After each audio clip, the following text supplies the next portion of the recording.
Nadia Reyes stepped through the iron gate of the French-style estate, tucked deep in the Garden District of New Orleans, a faded suitcase trailing behind her, and her grandmother's worn caregiving notebook held close like the most precious thing she owned. She was a woman of 27 with a soft, rounded figure, full cheeks, and warm eyes the color of honey, the kind of eyes that made people soften without knowing why, even though life hadn't been gentle with her for a single day. The master of that house was Santino Farrell, 34, a man whom the whole city both respected and feared. His broad shoulders were wrapped in a tailored black suit, his square jaw shadowed with short stubble, and a thin scar ran along his jawline. With cold gray eyes like cooled steel, he was someone who held entire harbors and secrets no one dared to name. His power stretched across every dark street, yet all that money and menace couldn't buy the one thing slipping quietly away inside these cold stone walls, the life fading from his elderly mother. Rosa hadn't eaten in 3 days, packing her old suitcase over and over and demanding to go back to Sicily, to a home that existed only in her crumbling memory. No one in that gated, affluent neighborhood could have guessed that a plain caregiver, a woman the world had once turned its back on and called by bitter names, could walk in and completely change the course of a family that seemed to have turned to stone. Because sometimes, the person fate chooses to relight a dying house is the very one no one ever sees quietly approaching the gate. And what she's about to uncover inside those silent rooms, a secret buried for years, will shake the entire empire of power that cold, guarded man built to protect his own heart. If this story touches your heart, hit that like button to keep us going. Don't forget to share it with someone you think needs to hear this today. And subscribe to the channel so you'll never miss the next healing story. 2 nights before Nadia set foot there, the former nurse had quietly packed her things and left the mansion before the clock had even struck 2 in the morning, leaving on the kitchen table a scrap of paper with only a few words, saying she could not endure the atmosphere in this house for even one more day. Delphine, the housekeeper who had been tied to the Farrell family for nearly 30 years, stood silently in the vast kitchen with the trembling note in her hand, then turned and went upstairs, where she saw Mrs. Rosa sitting once again on the edge of the bed, her thin hands folding old towels into a worn-out suitcase, her mouth murmuring in broken Italian about a pier in Sicily, where she firmly believed there would be a departure the next morning. The old woman had not been able to swallow even one spoonful of porridge all day. The skin over her hollow cheekbones looked thin as paper, and her eyes were so empty that Delphine felt an icy fear run down her spine, the fear of someone who knew she was watching life fade away and had no way to hold it back. With trembling hands, she took out her phone, hesitated for a long while before dialing the person she knew would not want to be disturbed at this hour, because Santino Farrell had never been a man who received bad news easily. At that moment, many miles away, Santino was standing in the middle of a dim warehouse by the harbor, where the smell of salt water and machine oil mingled together, surrounded by silent men with their heads lowered as they waited for orders, and only one nod from him would have been enough to make the whole room hold its breath. He was the man the entire underworld understood should not be challenged, a name spoken in whispers in dark alleys, and yet when the phone in the pocket of his suit jacket vibrated for the 3rd time in a row, something inside his chest had tightened before he even heard Delphine's voice. The housekeeper could only say a few sentences, that his mother was weakening by the hour, that the nurse had left, that if no one cared for her immediately, she would not hold on much longer, and every word pierced him like a knife in a way no enemy ever had.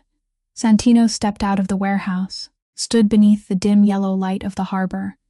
pinched the bridge of his nose tightly to hide the helplessness he hated, with every part of himself, and then he did the only thing he knew how to do when facing something he could not control. He gave an order in a voice hard as stone, telling his trusted assistant to find him the best nurse they could possibly find, tonight, no matter the price. He had no time to weigh options,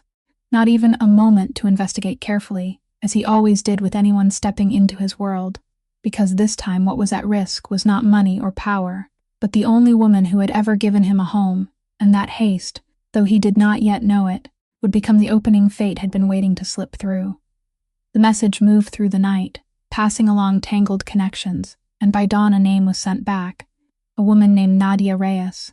Introduced as devoted and skilled, in need of work and ready to accept immediately.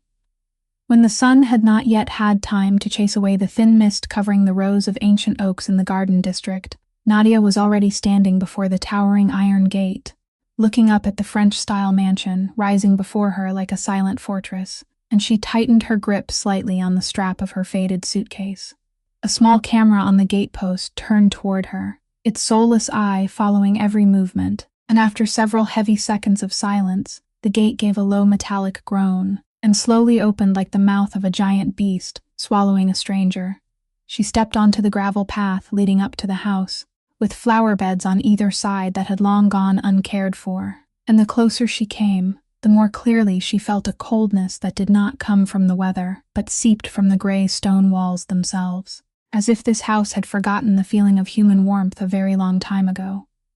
Delphine was waiting for her on the front steps, her stern face marked by sleepless nights, her eyes sweeping over Nadia from head to toe, with the searching look of someone who had stopped believing in promises. Yet deep within that tired gaze, though she tried to hide it, there still flickered a fragile thread of hope, the last hope of a woman who had nothing left to lose. Delphine led Nadia through the heavy wooden door into a long marble hallway, where their footsteps echoed coldly beneath the portraits of feral ancestors hanging close together along the walls, stern faces looking down at the stranger, as if judging whether she was worthy to set foot inside this house. The housekeeper did not waste a single word until they entered the spacious kitchen, where she pointed to a chair and began pouring out a long list of rules in a dry, even voice like someone reading a sentence, that Mrs. Rosa had to take her medicine on time, not 1 minute late, that no one was allowed to open the curtains in her room without asking first, that the past was never to be mentioned, and no questions about the family were to be asked, that staff were only permitted to move through approved areas and were never to go up to the 3rd floor, that every question the old woman asked about Cicely had to be carefully avoided so she would not become agitated, and that if anything unusual happened, Nadia had to report it to her immediately rather than make decisions on her own. Nadia sat in silence through that entire long speech, never interrupting once, never showing impatience or offense, only quietly taking from her worn cloth bag a small notebook and an old pen, then carefully writing down every detail in neat handwriting, now and then pausing to give a slight nod, as if to make sure she had not missed anything. That calmness in her made Delphine falter for a moment, because she was used to nurses who either rushed to show how capable they were, or turned pale, with fear before the suffocating atmosphere of the house, but she had never met anyone who simply sat there and listened with a steadiness that was almost unsettling. When she finally stopped to take a sip of water, thinking the instructions were finished, and that this young woman would simply obey like a machine, Nadia closed the notebook, lifted her eyes to meet Delphine's directly with that warm brown gaze, and asked a question that not one rule in the long list had mentioned. She asked what, before Mrs. Rosa became this way, had once truly made the old woman feel at peace, a certain melody, a certain scent, or some small moment in the day she had once looked forward to. That question hung suspended in the kitchen like something that had just shattered, and Delphine froze, the glass of water stopping halfway in the air, because through all the months of nurses coming and going, not a single one had ever asked her that. All of them had cared only about dosages, meal schedules, numbers, and duties, but no one had bothered to understand who the person truly was behind that door. The housekeeper blinked several times, a flicker of confusion crossing her stern face. Then her voice turned more guarded as she asked in return why such a trivial detail mattered, when all Nadia needed to do was simply feed the old woman and give her medicine on time. Nadia was not unsettled by that challenge at all. She only tilted her head slightly, and answered in a soft but certain voice that when a person has refused every bit of food placed before them, the problem often no longer lies in the hunger of the body, but in another hunger much deeper in the soul. And sometimes the only thing that can awaken the appetite of someone who has begun to let go is an old memory warm enough to make them want to stay with life a little longer. She said the body can forget the feeling of wanting food, but the heart rarely forgets what once made it happy, and if they could find the right thread, then every rule about time and dosage would finally have real meaning. Delphine stood silent for a long while, her hands, always so busy, suddenly hanging loosely at her sides, And for the first time since this young woman had passed through the gate, she looked at her not as a temporary hired worker anymore, but as something she could not yet name, something that made her wary and yet impossible to deny. But years of living in this house had taught her that hope was a dangerous luxury, so she quickly pulled back the softness that had just begun to surface, cleared her throat, and told Nadia to stand up and follow her upstairs, because it was time for her to meet the person she had been hired to save. While deep in her heart, Delphine silently thought that she would soon know whether all those beautiful words were worth anything when faced with the brutal reality waiting behind Mrs. Rose's bedroom door. The door to Mrs. Rose's room opened with a soft creak, and the first thing that struck Nadia was not an image but a feeling, a stagnant, shadowed heaviness, as if time inside this room had stopped flowing long ago. Thick wine-colored curtains were drawn shut, blocking out the morning light and leaving only a faint glow, just enough for her to make out the small figure of a woman sitting curled on the edge of the bed. Mrs. Rosa was so thin that her loose nightgown seemed to hang from a fragile frame, her white silver hair falling in tangled strands around a face deeply marked by years and sorrow. And her trembling hands were still busy, folding old towels into the peeling leather suitcase resting on her lap, her mouth murmuring that the ship was about to depart, and that she must not be late. Delphine stood close to the door and softly introduced Nadia as the new caregiver, but the old woman did not even bother to lift her head, as if the world beyond her suitcase no longer existed. Nadia did not hurry forward. She did not rush to greet her, nor did she offer the sweet, pitying words elderly people had heard so often they had grown tired of them. She only quietly placed her own suitcase on the floor, then calmly pulled a small chair closer and sat at a distance just near enough not to make the old woman feel overwhelmed. As her gentle eyes observed the room, Nadia noticed something others had perhaps overlooked, the corner of a piece of bread, already dry and hard, peeking out from beneath the pillow at the head of the bed. When she looked more carefully, she saw several other crumbs hidden in the slightly open drawer of the bedside table, bits of food tucked away clumsily like a frightened child, storing provisions against hunger.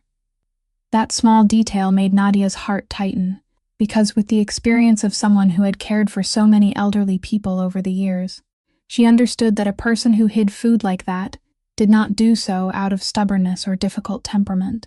but because somewhere deep in that wounded subconscious lived a fear of being left hungry, some old wound engraved from a distant past, and now rising again as her memory began to fall apart. She understood at once that if she did what the others before her had done, carrying a tray of food right to the old woman's mouth and begging or forcing her to eat, Mrs. Rosa would only draw her defenses tighter, because for someone who had lost almost every sense of control over her own life, having the final right to decide whether to eat or not taken away from her would be the last drop that pushed her into despair. So Nadia did something entirely different. She did not mention eating at all. She only gently asked Mrs. Rosa what else she still needed to prepare for her journey back to Sicily, and for the first time the old woman's hands stopped. Her clouded eyes slowly lifted to look at the stranger, who had just spoken the exact language living inside her mind. Nadia smiled with quiet warmth and said long journeys always required something to eat along the way. Otherwise one might grow faint in the middle of the sea. Then she stood and went to get a small warm portion that Delphine had already prepared. But instead of setting it before the old woman like an order, she placed it beside the suitcase, right next to the towels Mrs. Rosa had been folding, and said softly that she would leave these travel provisions here, so that when Mrs. Rosa was ready to set out, she could bring them with her. She did not urge her, did not stand waiting, did not stare and press her with expectation. She only turned away and quietly lifted one corner of the curtain so a little light could slip in, giving the old woman the private space and freedom of choice that no one had given her for so long. A long, tense moment passed in silence, and Delphine stood at the threshold holding her breath, almost certain this attempt would fail like all the others before it. But then a small miracle happened. Mrs. Rosa's thin, trembling hand slowly released the towel she had been holding, then hesitantly reached toward the food placed beside the suitcase, her bony fingers picking up a piece of bread and bringing it to her mouth for one small bite, then another. The first time in so many long days that she had willingly put food into her mouth without anyone pleading with her. At the doorway, Delphine lifted a hand to cover her mouth, holding back the sob rising in her throat, her eyes, dried out from nights without sleep, suddenly blurring. Because she was witnessing something even the best doctors with all their medicines had not been able to do. Something so simple it was almost ordinary, and yet so profound that it made her look at the young woman with entirely different eyes, no longer with caution, but with the first stirrings of respect, mixed with the vague feeling that maybe, just maybe, this dark house had finally welcomed in its first ray of light. In the days that followed, Nadia began changing the house with gestures so small that almost no one noticed them, but together they slowly breathed life into hallways that had once felt as cold as a tomb. Each morning, she gently drew back the thick wine-colored curtains in Mrs. Rose's room a little, then a little more day by day, letting the soft New Orleans sunlight slip in slowly, instead of flooding the room all at once and frightening the old woman. And she noticed that whenever a little natural light touched Mrs. Rose's skin, her face seemed to loosen just slightly, like a withered plant long starved of warmth, suddenly feeling the sun again. In the abandoned garden behind the mansion, she found a cluster of lavender still stubbornly blooming purple among the weeds, so she cut a few sprigs and placed them in a small vase on the bedside table, and that gentle fragrance drifting through the room drove away the smell of medicine and the damp, stale scent of illness and surrender. One afternoon, while cleaning the dust-covered parlor, Nadia discovered an old record player sitting silent beneath a cloth in the corner, and beside it was a stack of vinyl records yellowed by time, most of them Italian operas that someone must once have loved very much to have kept so carefully. She wiped away the dust, placed a record on the turntable, and when the first notes of a soprano voice rose and floated through the house, something strange happened. Upstairs, Mrs. Rosa suddenly stopped packing her suitcase, her clouded eyes shining with something distant, and her dry, cracked lips moved as she sang along to a few lines in Italian, as if that melody had awakened a corner of memory that had seemed buried forever. Delphine, who witnessed all those changes, no longer followed behind Nadia to watch every movement. She began quietly stepping back, silently granting the young woman a freedom she had never given anyone before, because she understood that the small miracle taking place in this house could not be confined by the rigid rules she had once recited over and over. But not everyone accepted that change so easily, because late one night, when the entire house had fallen into silence, Santino unexpectedly returned. He had not been able to sleep for several nights because he was worried about his mother, and no matter how heavy his work became, he still drove across the city in the dark just to see for himself that she was still breathing, still alive. He entered the house looking exhausted, his tie loosened and shadows carved beneath his gray eyes, but as soon as he crossed the threshold, he stopped short, because the house he knew as cold and dark was now touched by the unfamiliar scent of lavender, and somewhere there lingered the last echo of an opera melody he had thought he had buried along with an entire past. He moved quickly through the rooms, his sharp gaze sweeping over every small change, the slightly opened curtains, the vase of purple flowers on the table, the record player that had been dusted clean, and something inside him throbbed with pain and anger, because to Santino, the coldness of this house had not been an accident. It was how he protected himself from memories he did not have the courage to face. He found Nadia in the late-night kitchen, quietly washing the tea set, and in the low, cold voice that had made even the hardest men step back, he asked what right she had to change everything in his house on her own when no one had given her permission. An ordinary person would have trembled before that man's anger, but Nadia only slowly dried her hands on her apron, then turned to face him with brown eyes that were strangely calm, without the slightest trace of fear or defensiveness. She answered in a gentle but steady voice that she was not changing his house. She was only trying to return to his mother a little of the world she had once loved before illness took everything away from her. That light, scent, and music were not an invasion, but fragile bridges connecting the old woman back to life, and that if he truly wished, she would remove everything at once, but she asked him to go upstairs and look at his mother one time before deciding.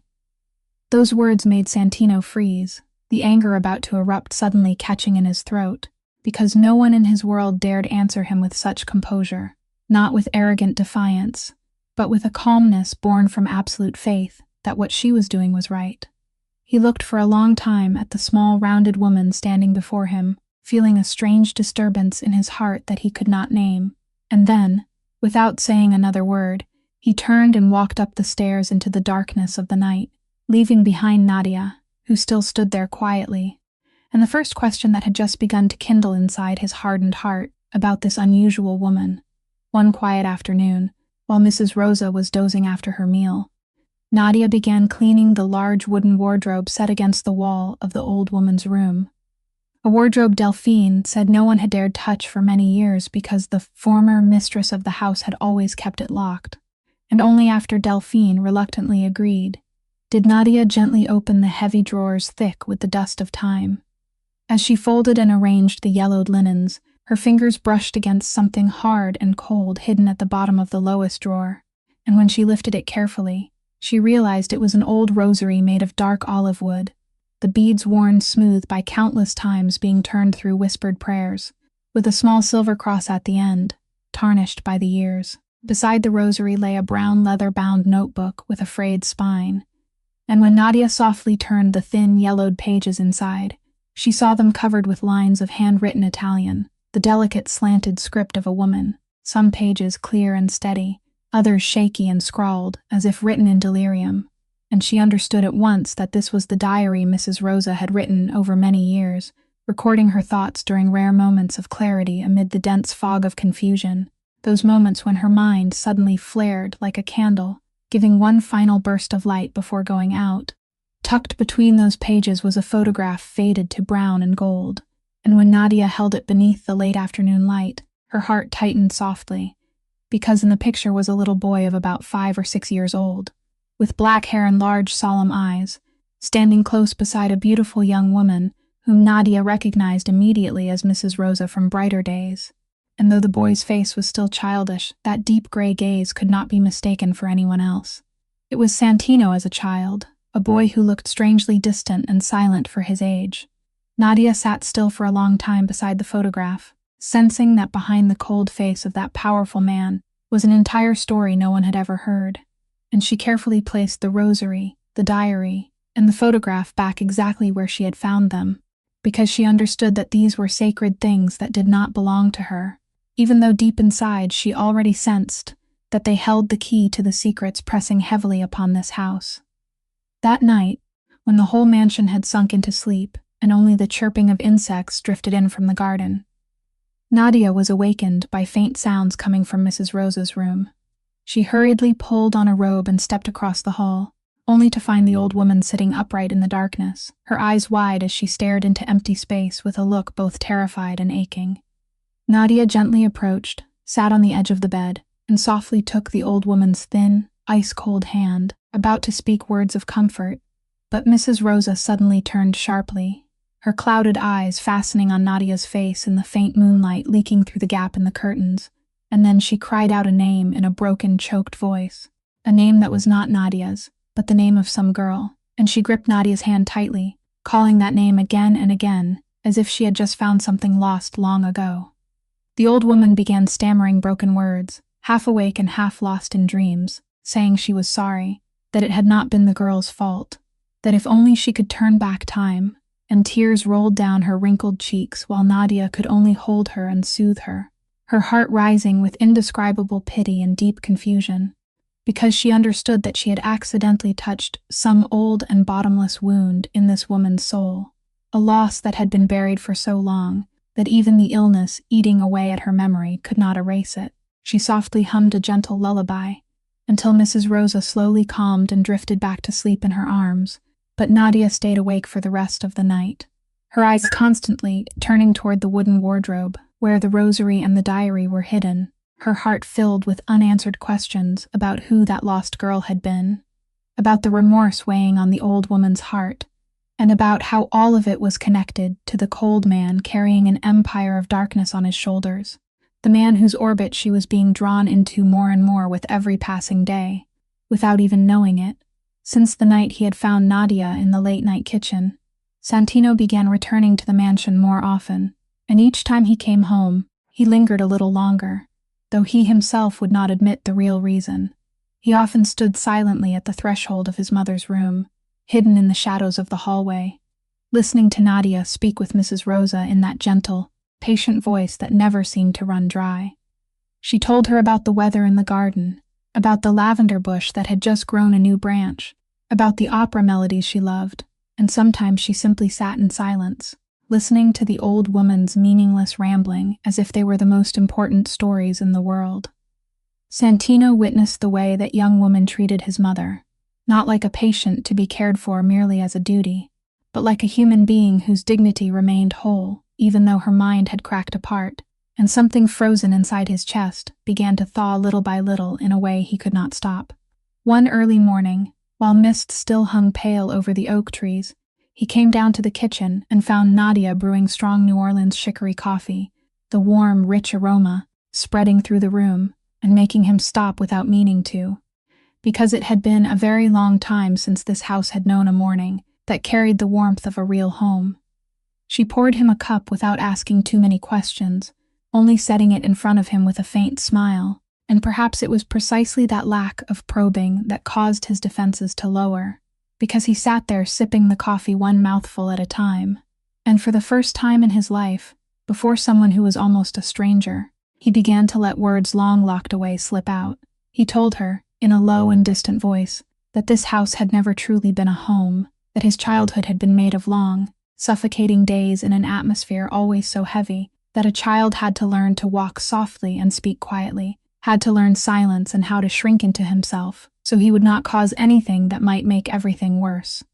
He said his father, dead now for many years, had been a cold shadow cast across the entire house, a man whose presence always made warmth disappear and made his mother fold into herself like a flower closing against frost, and that he had grown up in a place so empty of affection that he had once believed love was a luxury not meant for people like him. He confessed that because he had grown up in fear and deprivation, he had sworn to himself he would become strong and powerful enough, never to fear anyone again, never to stand on the weaker side, and that the empire he had built in the shadows was really only a fortress he had raised around his heart, so no one could touch it and wound it one more time. Nadia listened to everything in silence, without a single word of judgment, without a single look of pity, and when he finished, she only gently set down her coffee cup and said in a soft voice that she understood the feeling of carrying an old wound, so heavy it shaped the whole person you became. But she had also learned that a pain left unforgiven would never stop growing, that it would quietly gnaw at a person from the inside until they no longer recognized themselves. She said forgiveness was not erasing what had happened, or pretending it did not matter, but setting yourself free from the invisible chain that bound you forever to the past, allowing your heart at last to put down its burden and breathe. And she added gently that power could protect the body and make others bow their heads, but only forgiveness and love could truly heal a heart hardened by hurt. Those words touched a place deep inside Santino that no one had ever reached, and he lifted his eyes to the round, gentle woman, with warm brown eyes sitting across from him, for the first time truly looking at her rather than merely seeing her. And in that quiet moment between the warmth of coffee and the morning sunlight slipping through the window, a fragile and unfamiliar feeling silently began to take root in the heart of a man who had long believed he had lost the ability to be moved. He said nothing more, only quietly drank the rest of his coffee, but when he rose to leave, his steps were slower than usual, and that strange warmth remained in his chest throughout that entire day, like a small ray of light that had just slipped into a room whose doors had been shut for far too long, in the days when warmth was slowly returning to the mansion. A dark cloud quietly drifted in from the underworld Santino ruled, because a rival force had long hungered for control of the harbor docks in his hands, and they began applying pressure to force him to surrender the very thing he had poured his heart and strength into keeping. In the midst of that tension, a woman named Serafina Voss appeared, someone who claimed to be an old family friend and skillfully slipped in as a mediator, promising to help settle the conflict between the two sides peacefully. Serafina was a woman with an icy kind of beauty, tall and slender, always dressed in expensive designer clothes, her glossy black hair tied neatly high, her eyes sharp as knives always hidden behind a carefully calculated gentle smile, a smile that from the very first time they met made Nadia feel a chill down her spine even though she could not name why. She drifted around the mansion with a false air of attentive concern, her cunning eyes secretly studying every change in the house. And when she encountered Nadia, her gaze sharpened for a fleeting instant, like an animal recognizing someone who had trespassed into territory it had been watching for a long time. Then, on a night of pouring rain, while Santino was away handling those very troubles at the harbor, something frightening happened. Nadia was sitting in Mrs. Rosa's room reading, when she suddenly heard unusual sounds rising from downstairs, the sound of a door being tested, then heavy footsteps moving cautiously through the darkness of the ground floor, footsteps that did not belong to anyone in the house. Her heart pounded hard, but instead of panic, a strange calm rose inside her. The calm of someone used to standing firm amid the storms of life, and the first thing she thought of was not her own safety, but the old woman sitting bewildered on the bed. She immediately helped Mrs. Rosa up, gently guided her into the dressing room farthest inside, where there was a sturdy wooden door, then locked it from within and dragged a heavy chair across it. Mrs. Rosa began to panic at the unfamiliar situation, her trembling hands clinging tightly to Nadia, but Nadia only held her close, pressed her cheek against the old woman's silver hair, and began softly humming the gentle Italian lullaby she loved, that trembling yet protective singing voice, calming the old woman's fear, even as Nadia's own heart hammered wildly at the sound of footsteps drawing closer and closer below. A long, endless moment passed in unbearable tension, the unfamiliar footsteps stopping right at the foot of the stairs, as if deciding whether to come up or not. And Nadia held Mrs. Rosa even more tightly, still singing without stopping, silently praying for that man to return quickly. And then, as if her prayer had been answered, car headlights swept across the window along with the sound of sudden braking in the courtyard. Santino had sensed something was wrong, and driven back through the rain as fast as he could, rushing into the house with several of his men, and the intruder in the darkness, knowing that the chance to send a warning had vanished, hurriedly slipped out through the back door, and disappeared into the night rain, before coming face to face with anyone. Santino ran up the stairs, his heart tightening when he saw his mother's room empty, but then he heard the soft sound of singing drifting from behind the inner room door, and when Nadia opened it, he witnessed a scene that shook even his iron self. That small, rounded woman was holding his mother tightly in her protective arms, her face pale with fear, yet her song had not broken once. She had used her own body as a shield for the old woman without a second of hesitation. In that moment, Santino looked at her with entirely different eyes, because he realized that this woman's tenderness was not weakness as he had once thought. Beneath that softness was extraordinary courage, a steadiness even stronger than the toughest men in his world. He stepped closer, and for the first time in his life, the man who never showed emotion gently placed a hand on her shoulder. As a wordless thank you, a small gesture that held both deep gratitude and something far more profound, growing steadily in his heart, while outside, the rain kept pouring hard over the roof, as if trying to wash away all the shadows lying in wait. Serafina was not the kind of person who would easily accept a stranger taking the place she had long had her eye on in this house, and the change in Santino's eyes whenever he looked at Nadia did not escape her sharp gaze, because she understood that the gentle, rounded woman was gradually becoming the greatest obstacle to all her schemes. Being someone who never struck before she had a weapon firmly in hand, Serafina quietly made use of the tangled connections she had built over many years in the hidden corners of the legal and medical worlds, people willing to reveal information for the right price. And it was through those underground connections that she gained access to something even Santino, because he had hired someone in a moment of urgency and had not yet had time to investigate thoroughly, did not know.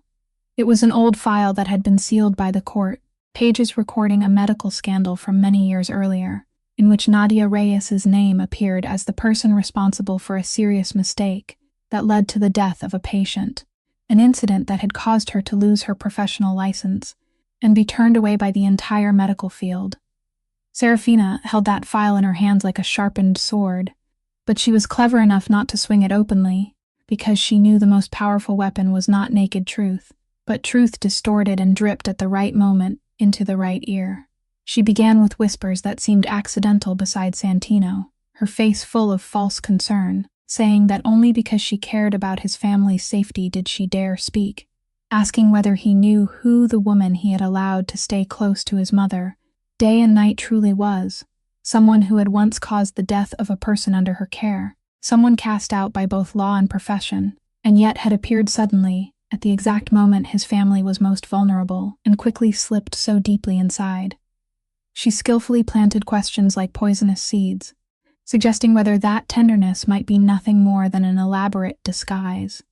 Whether a penniless woman like that could possibly be hoping for anything from a wealthy family besides its enormous fortune, and that the people who performed best were always the ones who dressed themselves in the most harmless appearance.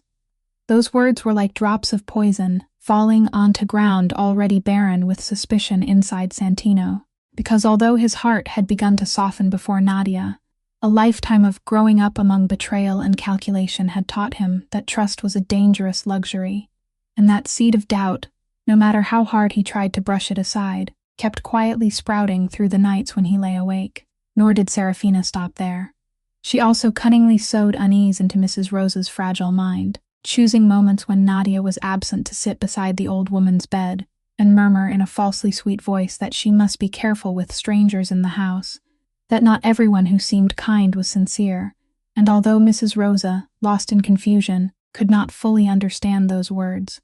they still left behind a vague restlessness that made her more agitated and sleepless than before. The warmth Nadia had worked so hard to build inside the mansion began to crack and grow cold again. Santino became more distant and guarded whenever he faced her, and the warmth that had just begun to appear in his eyes was replaced by watchful suspicion. Though Nadia did not yet know exactly what was happening, she could clearly feel the change, like a cold wind passing through, a dark instinct that some invisible hand was quietly pulling down everything she had struggled to build. Delphine noticed the change as well. More than once, she caught Serafina whispering to Santino in some hidden corner, only to fall abruptly silent whenever someone came near. And in the old housekeeper's heart there rose a fear she did not dare speak aloud, because she had lived long enough in this house to know that the most dangerous undercurrents always hid beneath a calm surface, and all she could do was pray that the small light just kindled inside this mansion would not be extinguished by the darkness silently closing in around it. Sensing that her poisonous whispers had planted seeds of suspicion, but were still not strong enough to uproot Nadia from the house, Serafina decided to strike more directly. And one afternoon, when only the two women remained in the house, she sought Nadia out in the kitchen where she was preparing dinner, closed the door, and lowered her voice to speak with the most falsely intimate manner she could perform. She placed a thick envelope on the table, pushed it lightly toward Nadia, and said she was a reasonable woman, that she understood a woman in Nadia's situation must need money very badly, and that inside that envelope was an amount large enough for her to begin her life again somewhere far away. In return, all Nadia needed to do was leave quietly within the week, and to make everything pass smoothly, she should say herself that she could not handle the work, perhaps even stain her own name a little, so no one would have any doubts about why she had gone, an arrangement that, according to Serafina, would benefit everyone. Nadia stopped what she was doing, quietly looked at the envelope, then lifted her eyes straight into Serafina's cold, sharp gaze, and in that moment she understood everything. She understood that the invisible hand she had sensed all this time was this woman, understood that all of Santino's coldness in recent days had come from carefully calculated slander. But instead of anger or fear, Nadia only gently pushed the envelope back, and in a calm voice that did not tremble, she said she had come to this house not for money, and would not leave it for money, that no matter how poor she was, her dignity was not something to be bought and sold, and that she would never lie to her own heart or betray the old woman who needed her by running away and soiling herself. She said that if one day she had to leave this place, it would be because of the truth, not because of a paid lie, and then she quietly turned back to her work, leaving Serafina standing there with a face stiffened by rage, because for the first time she realized she had met someone whom neither threats nor bribery could bend. After being refused, Serafina became even more determined to corner Nadia, and that very evening she went to Santino, personally handing him the sealed file along with her final insinuations, enough to burn away the last of his patience. That night, Nadia was preparing to sleep when she heard the familiar heavy footsteps approaching and stopping outside her door, followed by a rough knock filled with authority.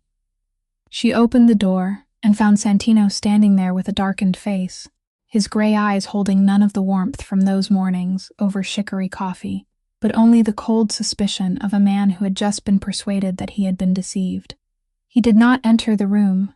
only stood at the threshold as though stepping across it would be a concession he would not allow himself. Then, in a low, hoarse voice strained with anger, he questioned whether she had come into this house to care for his mother or to scheme for something else, and how she had hidden her past from him. Nadia looked at him for a long time, and in those warm brown eyes there was no panic of someone exposed,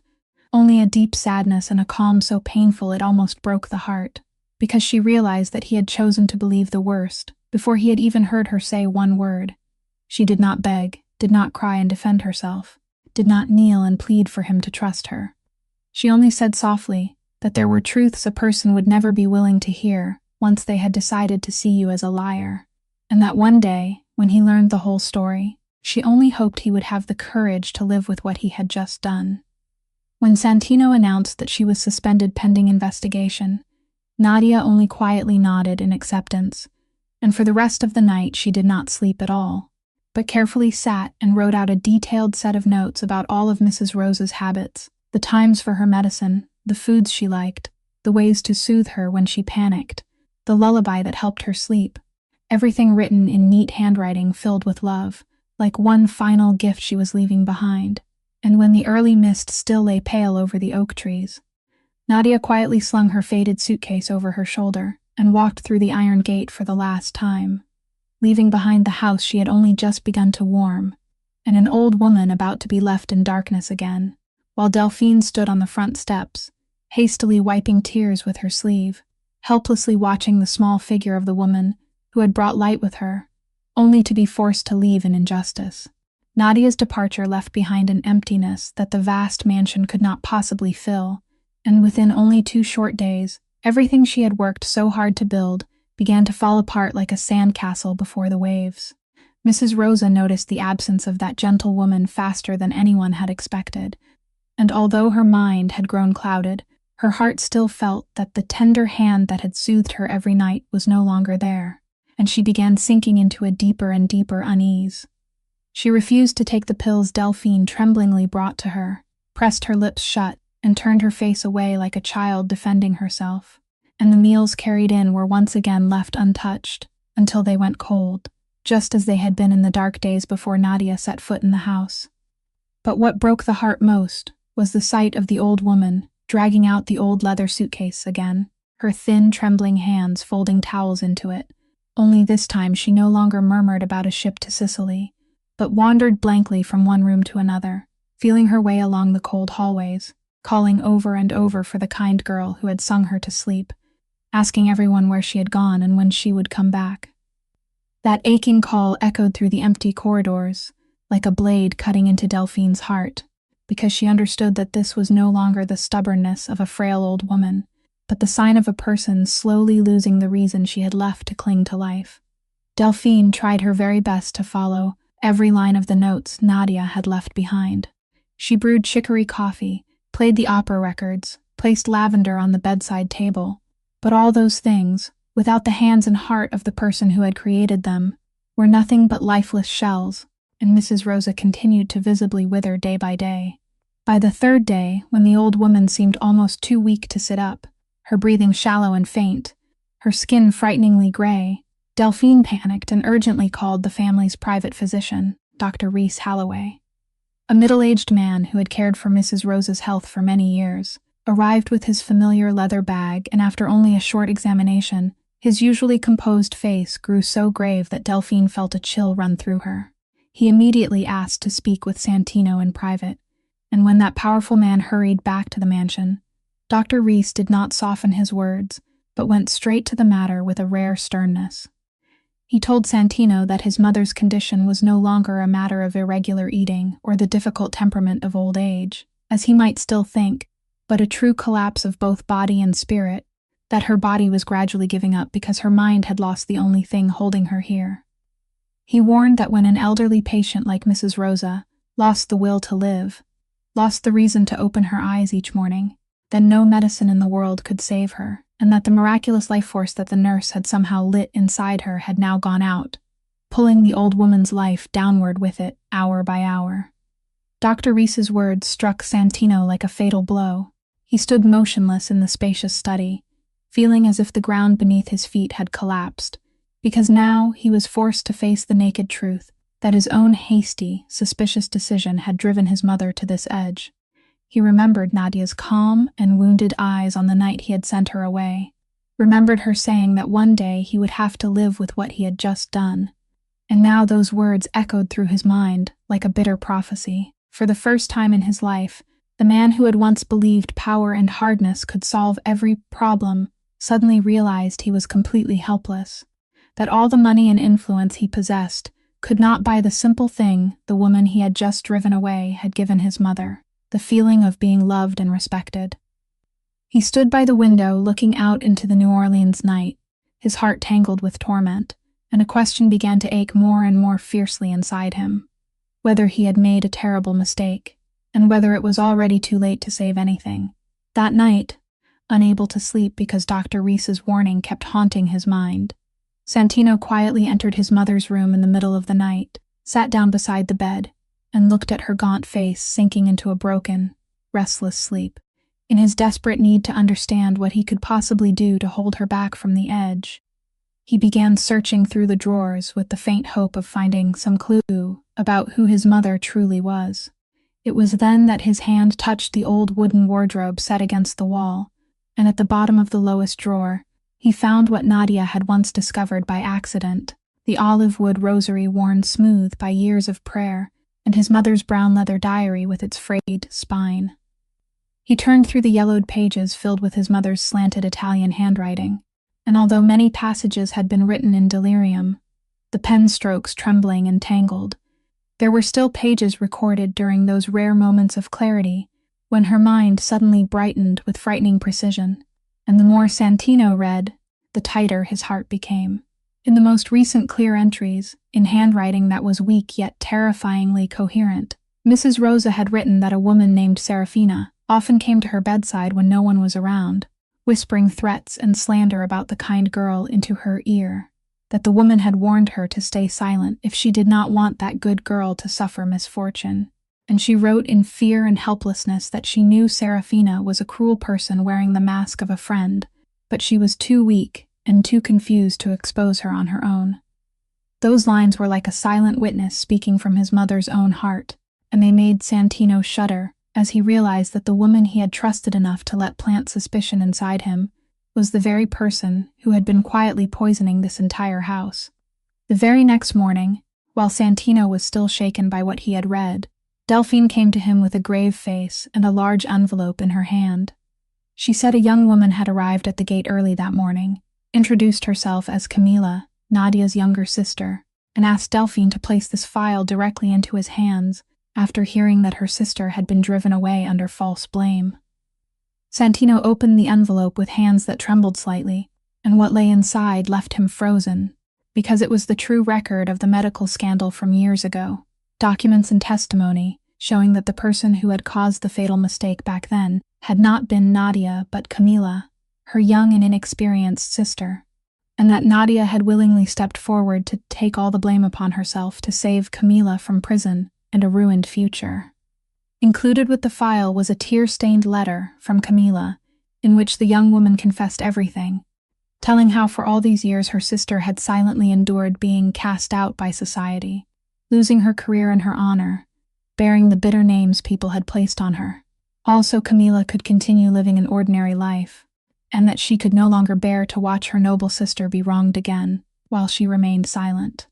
Santino sank into the leather chair, the two files from two completely different sources, revealing the same truth, and leaving him nowhere to hide, one side carrying his mother's silent voice exposing Serafina's cruelty, the other carrying the quiet sacrifice of the very woman he had heartlessly driven away.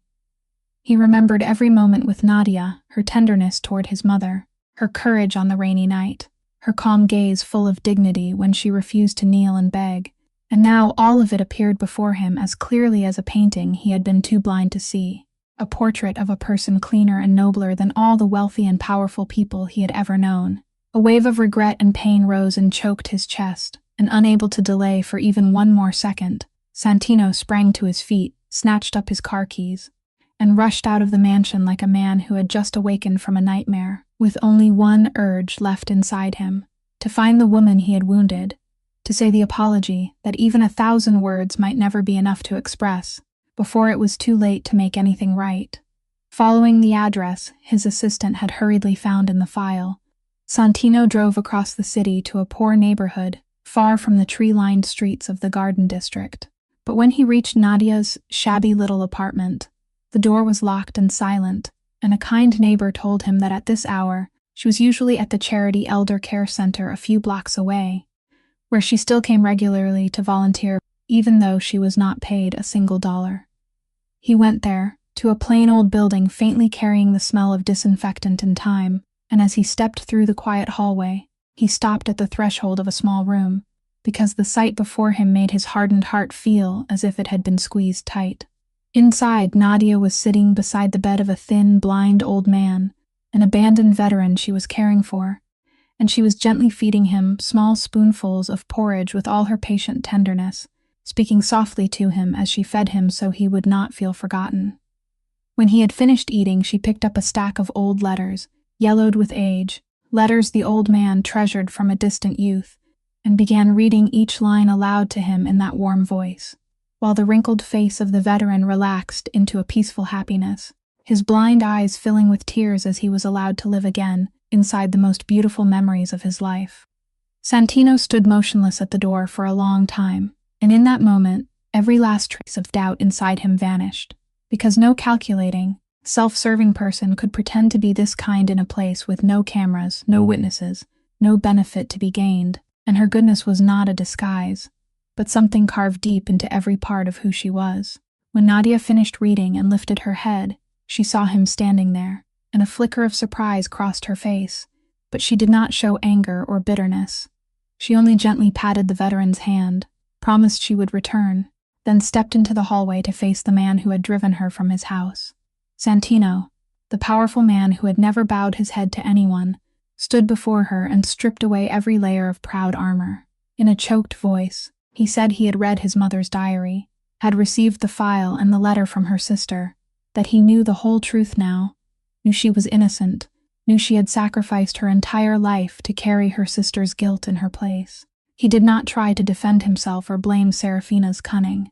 He only honestly admitted that his own fear, and the suspicion rooted deep inside him, had made it too easy for him to believe the worst about someone who had brought nothing but kindness to his family, and he apologized to her with all the most sincere remorse a person could have.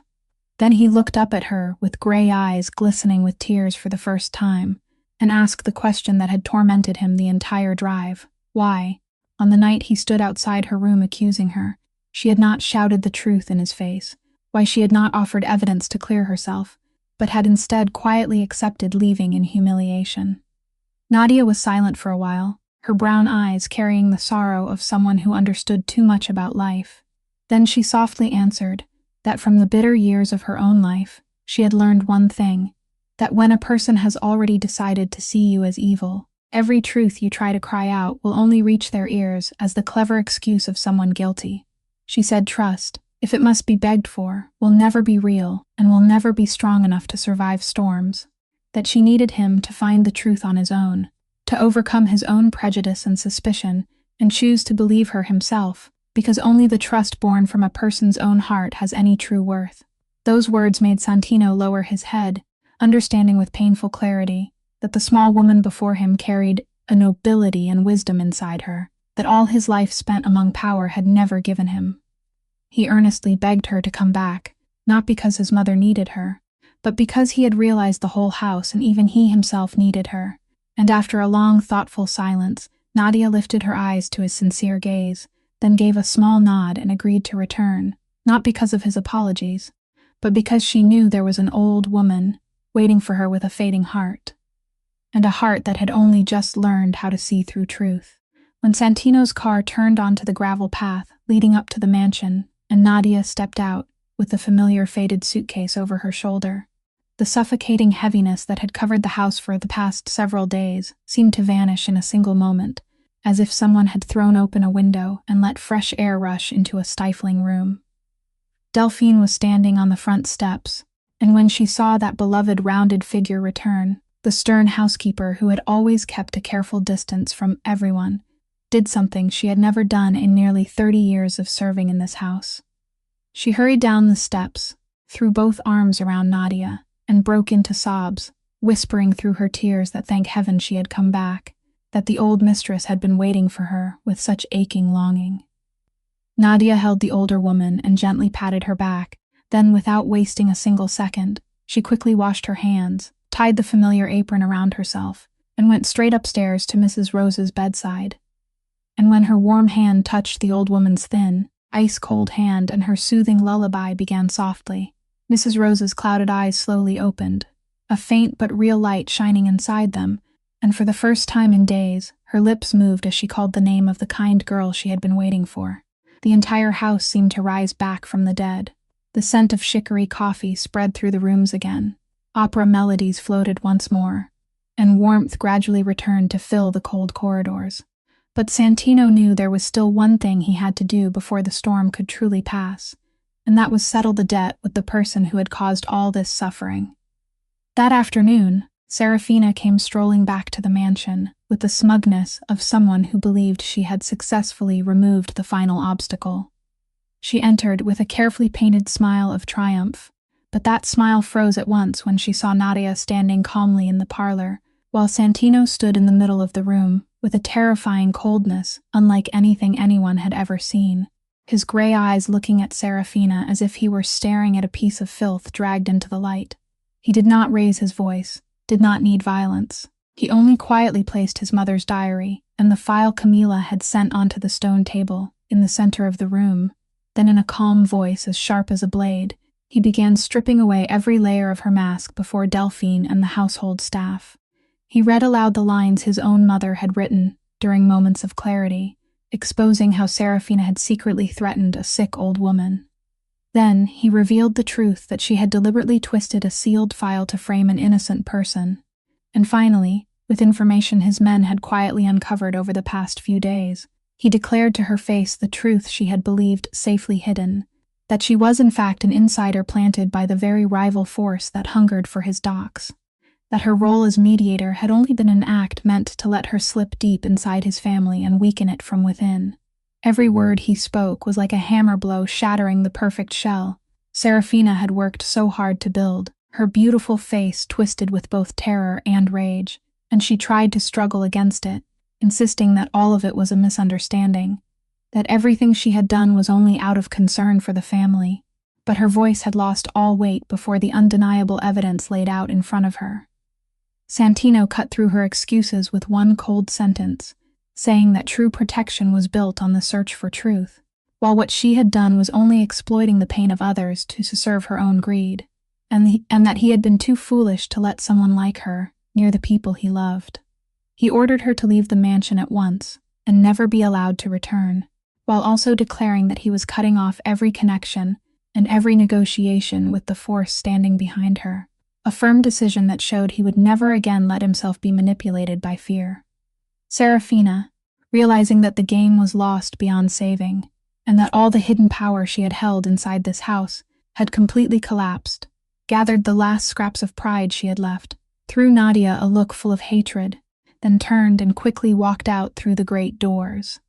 The sound of her heels striking the stone floor faded into the distance and disappeared, carrying the last of the poisonous darkness away from the roof, leaving behind a mansion that had finally been returned to the peace it had lost for far too long. A few days after the darkness had finally been driven from the mansion, Mrs. Rose's health gradually stabilized again under Nadia's devoted care, and it seemed that along with the return of peace, her moments of clarity also began to last a little longer, as if her mind had finally allowed itself to rest.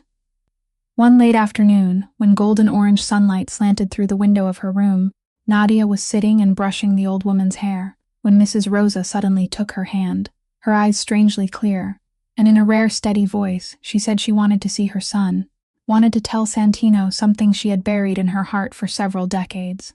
When Santino entered the room and sat down in the chair beside the bed, Mrs. Rosa lifted her thin, trembling hand to touch her son's face, gazing at him for a long time, as if she wanted to carve every line into memory, and then she began telling, in a choked voice, the secret that had weighed on her heart for an entire lifetime. She told him that long ago, when she gave birth to him, he had not been her only child, that he had once had a twin sister, a tiny baby girl born with him on that fateful morning. But because of cruel complications during childbirth, that little life had not been able to remain in this world. She had left after only a few first breaths, leaving inside the young mother a wound that never healed. Mrs. Rosa sobbed as she told him that the pain of losing that daughter had been too terrible, and in the dazed torment of a mother exhausted in both body and spirit, she had not been able to look at the face of the surviving son without remembering the child she had lost. Every time she held him in her arms, she was tormented by the shadow of the tiny life that had never had the chance to grow, and it was that guilt, that unreasonable feeling that somehow she had failed to protect both of her children, that made her unconsciously build a wall between herself and him. She tearfully confessed that throughout Santino's childhood, she had been so drowned in her own grief and guilt that she could not give him the full love every child deserved, that she had let him grow up in coldness and distance, not because she did not love him, but the opposite, because she loved him so deeply that she could not bear the fear of losing him too. And that sealed silence of hers, together with the darkness from his father, had turned his childhood into years empty of warmth. She begged him to forgive her, saying she had been a terrible mother because she had allowed her own pain to steal the childhood that should have been filled with love from him, that she had lived her whole life in regret because she had not been strong enough to overcome loss and hold her remaining child as tightly as she should have. Santino sat there, and each confession from his mother was like one final piece fitting into the unfinished picture of the childhood he had never been able to understand. He suddenly realized that the coldness he had always felt from his mother had never been rejection, but the echo of a broken heart that did not know how to heal, that the mother he had silently resented was in truth also a pitiful victim of cruel fate, just as he had been. For an entire lifetime, that hard man had built walls of steel around his heart, had believed he was not loved and not worthy of being loved, and yet now all those walls collapsed at once before this simple and painful truth, and something broke open inside his chest, the emotion he had suppressed for so many decades. He slipped from the chair, knelt beside the bed, and wrapped his arms tightly around his mother's frail body, pressing his face against her shoulder like a lost child finally finding his way home. And for the first time since he was very small, the powerful man whom the whole city feared to cross began to sob without restraint, his hot tears washing away years of hurt and loneliness. Mother and son held each other like that in the room filled with late afternoon sunlight, crying for the years that had been lost, crying for the misunderstandings that had divided them for too long, and crying also for the tiny life that had never had the chance to grow. While out in the hallway, Nadia quietly pulled the door almost shut, her own eyes blurring with tears, because she understood that there were sacred moments of healing that needed only privacy and silence, and she knew that at last, the frozen heart of that man had truly begun to melt. The following days passed in a sweet peace the mansion had never known before. And in that setting, the feelings between Santino and Nadia quietly took root and grew as naturally as grass and trees receiving sunlight. The man who had once been cold and distant now often came home earlier, leaving behind the burdens of the harbor so he could sit in the warm kitchen and watch Nadia brew coffee, and between them grew soft conversations about childhood, about unfinished dreams, about the wounds each of them carried, about moments when their hands accidentally touched beside a cup of coffee, and both of them grew flustered, yet neither hurried to pull away. Mrs. Rosa, during her moments of clarity, saw it all, and her eyes shone with gentle joy whenever she caught her son smiling, a true smile she had not seen on his face for many years, because she understood that the son who had once closed off his heart had finally learned how to love and how to receive love. But amid that fragile happiness, a sad cloud quietly drifted in, because one morning after examining Mrs. Rosa, Dr. Reese called Santino and Nadia outside and gently told them the truth they had both secretly feared, that although the peace and love of recent days had helped the old woman become much more serene, her body was too old and weak, her strength was fading, and the time she had left could only be counted in a few short days. That news laid a tender sorrow over the whole house, but instead of sinking into despair, Santino and Nadia chose to spend every remaining moment beside her, turning those final days into days filled with love and warm presence, not tears and regret. Then, on a quiet afternoon, when golden sunlight poured like honey through the window and the scent of lavender drifted faintly through the room, Mrs. Rosa lay on the bed with a face strangely peaceful, softly motioned for Nadia to come closer, and with trembling hands, placed into the young woman's palm the old olive wood rosary Nadia had once found at the bottom of the wardrobe, the rosary that had followed her through an entire lifetime of sorrow and joy. In Italian as light as breath, she whispered that Nadia was the gift she had never dared dream of, the daughter fate had sent to heal her family, and she wanted to pass on her most precious possession to her as an entrusting, as a blessing for her and for her son. Tears rolled down Nadia's cheeks as she held the rosary tightly in her hand. Then she sat down beside the bed, gently lifted the old woman's hand, and began to sing, the very soothing Sicilian lullaby Mrs. Rosa loved, the song that had so many times carried her into peaceful sleep through nights of fear. Santino sat on the other side of the bed, holding his mother's other hand, while Delphine stood silently at the foot of the bed with tear-blurred eyes, and the three of them gathered around the old woman in the soft golden afternoon light, listening to Nadia's warm voice fill the room like the gentlest farewell. Mrs. Rosa's face relaxed into a peaceful smile. Her eyes closed lightly as if sinking into a deep sleep, and with each line of the song, her breathing slowed and softened until she released her final breath so peacefully that almost no one recognized the moment had come. She left in the sound of a lullaby, in the scent of lavender, and most importantly, in the arms of those who loved her, no longer alone, no longer afraid, no longer imprisoned inside pain and guilt. In the sacred silence after the song faded, Santino bent down and kissed his mother's forehead one last time, and although his heart twisted with loss, he still felt a strange serenity, because he knew his mother had left in happiness, not in the cold loneliness in which she had lived for so many years. Nadia gently placed the rosary into the old woman's resting hands, then wrapped an arm around Santino's trembling shoulders as he sat in silent grief, and the two of them leaned into each other in the sun-filled room, carrying the loss together and guarding the memory of the woman who had taught them that even the most broken heart could still be healed by love before it was too late.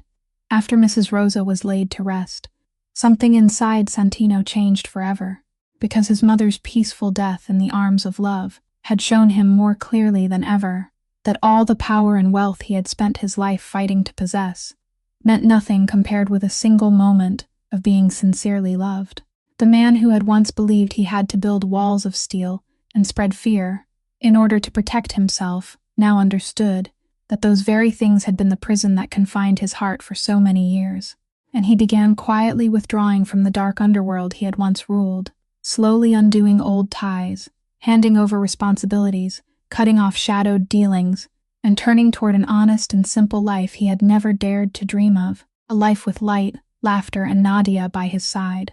One evening, as they were sorting through Mrs. Rosa's keepsakes together, Nadia opened the old woman's brown leather diary again, and on the final page, written during one rare moment of clarity, they found a line she had left behind like a final message for those who remained, saying that power would fade, wealth would vanish, fame would turn to dust, and only the love we give and receive would live forever, passing beyond even death from one generation to the next. Santino read that line again and again, and he understood that this was the true legacy his mother had left him, not the grand mansion or the enormous fortune, but the lesson that a person is only truly rich when their heart knows how to love and how to forgive. He took Nadia's hand, the rounded woman with warm brown eyes, who had walked through the iron gate of his life like a ray of light, and stayed to warm everything, and in the gaze they gave each other was a silent promise of a future built on sincerity and compassion instead of fear and power. The story of Nadia and Santino leaves us with a profound lesson that a person's dignity is never measured by status, money, or outward appearance, but by the goodness and kindness they carry in their heart, that sometimes the person the world looks down on and rejects is the very one with the most beautiful soul, and that one small act of kindness, one moment of respect for the vulnerable, one warm hand held at the right time, can have the power to heal wounds that both money and power are helpless to touch. Life teaches us to look at others with compassion and understanding, instead of rushing to judge them by appearances or rumors, to cherish the people who love us while they are still beside us, and to remember that forgiveness does not only free the one who is forgiven, but also frees our own hearts from the burden of hatred and pain. Because in the end, the only thing we truly carry with us and leave behind in this world is love. If this story has touched your heart and given you something to think about, please press the subscribe button on our channel, along with like and share, so you can listen to many more meaningful and captivating stories every day. We would truly love to know how you feel about Nadia and Santino's story. Which part moved your heart the most? So please do not hesitate to leave a comment and share the honest feelings from deep within your heart, because every line you share is a precious source of encouragement for us to continue bringing you more healing stories. Thank you for taking the time to listen all the way to the final moments. May everyone watching this video always have good health, a joyful life, peace and love filling every day. Goodbye for now, and see you again in the next stories.